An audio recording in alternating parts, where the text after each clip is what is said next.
And we're going to start in San Francisco. Steven's background, it's kind of fitting with the Packers stuff in San Francisco. Whatever. Anyways, the Seahawks going to San Francisco, where the 49ers are 9.5-point favorites. Total is set at 42. Steven, I saw you shaking your head at me. I get it. You deserve that. So I'll be nice and I'll throw it to you first. Since 2012, the unders are 30-14 in wild card games. Just kind of keep that on your back pocket. So we have the first game on here. With that being said, give me Seattle plus 9.5. Give me the San Francisco money line, pulling a David here. And also, I'm going to add a little sugar on here. Give me San Francisco team total over 26.5.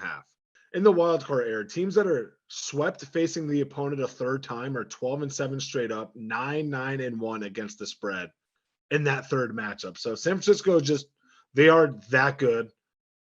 The Hawks are going to fight here a little bit. Don't let Pete Carroll and his presser kind of throw you off here.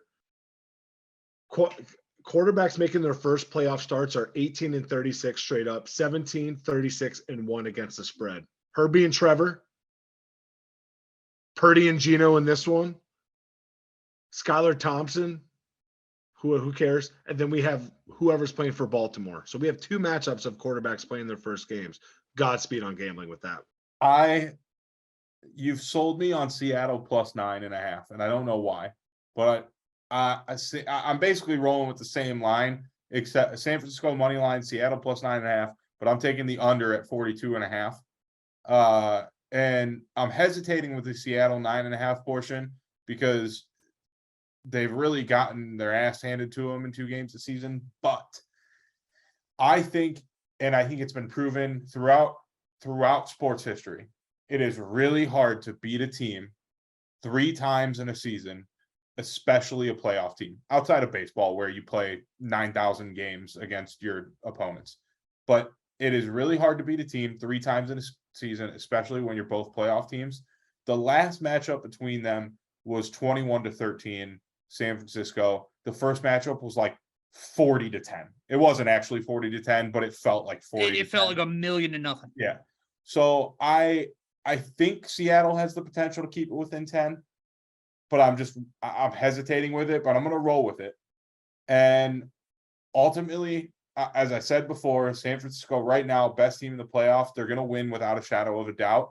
I just don't think the combined score is 43 plus. I based on the last game they played like 3 weeks ago, I feel like it's going to hit the under.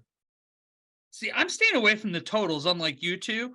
But like to what you just said, David, it's the aid or what the old adage of you can't beat a team 3 straight times, or it's really, really hard to beat a team 3 times in a season. And that means you're a division opponent, so you already know a lot about each other.